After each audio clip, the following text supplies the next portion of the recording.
हजरत मोहम्मद सल्लल्लाहु अलैहि वसल्लम का कौल है कि तुम बेवा, मिस्किन और यतीम बच्चों का ख्याल रखो, अल्लाह तुम पर ख्याल रखेगा। यौम जमहूरिया की खुशी में आज यतीम खाना इस्लामिया कलकत्ता में मेंबर वो चेयरमैन बलडिंग कमेटी जनाब नासिर हुसैन की जानिब से बच्चों को दावत नहरी का एहतमाम किया गया, जिसमें यतीम खाना के सदर, सेक्रेटरी और मेंबरान ने बच्चों के साथ बैठकर नहरी नोश फरमाई। नहरी खाते वक्त बच्चों के शक्ल में खुशी की लहर देखने को मिली। नहरी सर्व करने में यतीम खाना के मेंबर पप्पू शमसी पेश रहे।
Sana Medical Hall.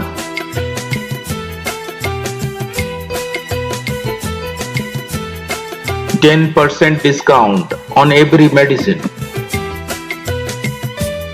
Oxygen cylinder also available.